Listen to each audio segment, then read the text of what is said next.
Bonjour. Au regard des derniers événements, la Commission électorale nationale indépendante, la CENI, à elle seule, semble résumer l'objet principal du blocage actuel aujourd'hui. Au petit jeu sadique de toujours trouver un bouc émissaire en homo, une pléthore de cibles s'y prête aisément. Si ce n'est pas l'intérimaire général Konaté, accusé à tort ou à raison de s'adonner plutôt aux délices d'interminables voyages ou en signant des décrets de nomination à l'instant même où nous vous présentons ce JT, c'est le Premier ministre Jean-Marie Doré et le gouvernement de transition taxés, à tort ou à raison aussi, de manque de bonne volonté à mettre un terme au processus de transition.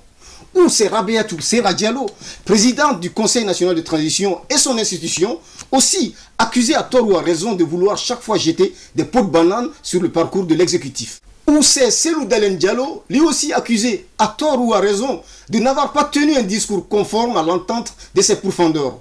Ou c'est Alpha Condé qui est indexé à tort ou à raison de vouloir ralentir le processus, passant par le blacklisté KPC et son pseudo-samaritain Guico Press, qui se croit obligé d'offrir 100 000 urnes au processus de transition pour justifier tous les marchés de l'État qu'il rafle dans d'incroyables gré à gré encore jamais vus en Guinée. Tous pris chacun de leur côté. Ne méritent-ils pas qu'on leur tire dessus à boulet rouge par le fait que certaines de ces rumeurs qui les accablent se sont plus ou moins justifiées? Ce qui est à retenir, dans un pays où le secret d'État n'a pour valeur que sa diffusion dans les maquis ou les transports en commun pour ne citer que ces deux, chaque rumeur liée à une étape ou à une autre de ce lancinant processus de transition a forcément un fondement. Comme qui dirait, il n'y a jamais de fumée sans feu.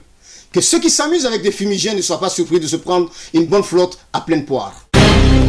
L'intérimaire général Konaté est sorti de ses gongs, dans un souci de remettre les pendules à l'heure.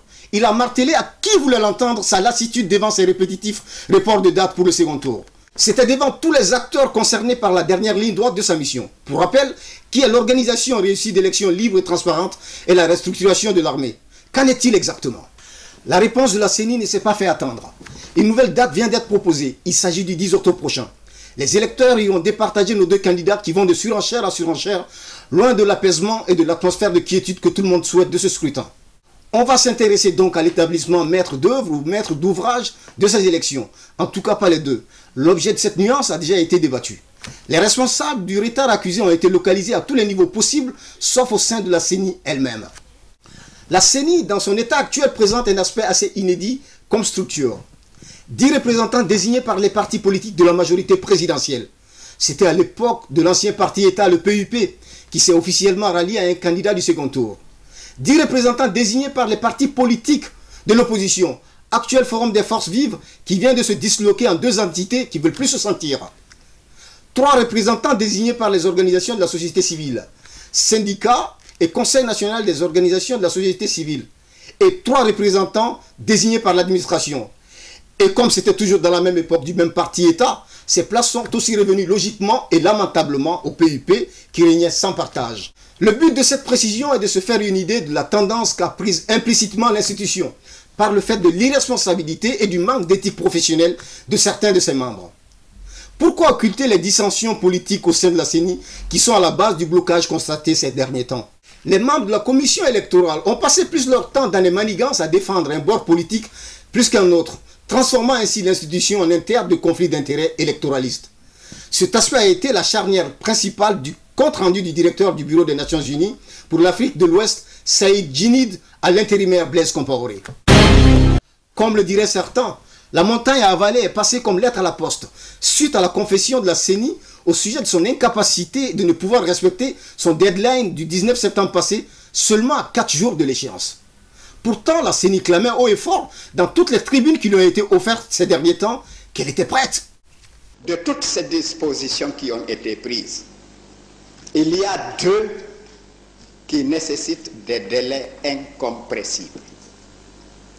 La première, c'est la formation des agents de bureau de vote. C'est aujourd'hui que nous avons définitivement le répertoire des bureaux de vote. Il faut qu'à partir de maintenant, que la CENI dispose de 72 heures pour toucher l'ensemble des démembrements sur l'ensemble du territoire pour leur faire tenir le répertoire des bureaux de vote. Le délai de 2 semaines dont tout le monde parle, c'est un délai nécessaire et suffisant pour que la CENI, en tant qu'organisatrice des élections, maîtrise toutes les données techniques sur le terrain. Nous avons suivi les acteurs politiques, nous avons suivi les 2 candidats. Ils sont aussi pressés de savoir quelle est cette date. Tout le monde reconnaît que c'est la CENI qui doit fixer cette date-là. De l'ensemble du processus, à la date d'aujourd'hui, je puis vous dire que nous avons la maîtrise des données techniques dans les toutes prochaines heures, dans le même élan qui a prévalu à la fixation de la date du 19, vous serez largement informés de la date de la tenue. C'est la plénière de la CENI qui va nous mandater de la remettre officiellement au président de la transition. À cette période précise où M. Pathé Dieng nous gratifiait de ce slam, j'emprunte l'expression à M. Sékou Kamara, voici exactement où nous en étions par rapport à la CENI. Les 465 000 nouvelles cartes d'électeurs numérisées n'avaient pas encore bougé d'Afrique du Sud. Les 1613 nouveaux bureaux de vote se trouvaient entreposés au dépôt de la CENI. La liste des bureaux de vote venait juste d'arriver auprès de la direction des opérations de la CENI ce même mercredi 15 septembre. Les enveloppes scellées n'étaient toujours pas encore commandées. Le nouveau découpage électoral n'était pas encore introduit dans le système informatique de la CENI et les agents des bureaux de vote attendaient toujours leur formation. Quand même, que l'institution ne se rende compte que les élections n'étaient pas réalisables qu'à 4 jours seulement avant l'échéance, ça c'est énorme. Ça mérite notre carton rouge. D'un autre côté, cette confession de la CENI peut être perçue comme un ouf de soulagement pour avoir mis les uns et les autres sur le même palier pour désormais aborder le sujet de l'utilité ou de l'inefficacité du report dans la sérénité. Les 2 camps se voyant peut-être vainqueurs chacun de son côté, suite à cet tiraillement au sein de l'institution, ont préféré garder le silence sur ces insuffisances techniques et le comportement déplaisant de ses membres au grand détriment de la chancelante démocratie guinéenne. On ose espérer que cette ultime confession de la CENI augure de la part de ses membres un sursaut d'éthique favorable à l'organisation d'élections libres, transparentes et justes le 10 octobre prochain. On n'apprendra cela ni à Cellou Dalein Diallo, ni à Alpha Condé qu'en réussissant à faire de ce scrutin une élection transparente et équitable, on crédibilise à plus d'un titre le vainqueur, tout en rassurant le vaincu dans l'unique but de garantir la paix sociale en Guinée. L'événement de la semaine. Takana Zion a pris position. Il a choisi le camp pour lequel il souhaiterait voter. C'est celui de l'Alliance UFDG. Tollé général, après l'annonce du règlement guinéen. C'est le lieu de rappeler aux uns et aux autres que l'auteur du nouvel opus Joyful Vibes a bien le droit de soutenir Cellou Dalein Diallo, tout comme Titi Camara, l'illustre footballeur jeune retraité qui clame son soutien au candidat de l'Alliance Arc-en-Ciel de Alpha Condé. Les 2 célébrités guinéennes ne sont pas tenues à un devoir de réserve quant à leur prise de position pour un candidat ou un autre. C'est leur droit le plus absolu. On vous invite à un peu plus d'indulgence au respect du droit à la différence en Guinée. Lu sur Internet et le réseau Facebook. Diallo Habib. Le problème de la Guinée se trouve au niveau de la non-pratique de la vérité par ceux qui estiment être des cadres. Et un autre internaute, Ibrahima Bangoura, soutient qu'en Guinée, c'est le pays des imposteurs.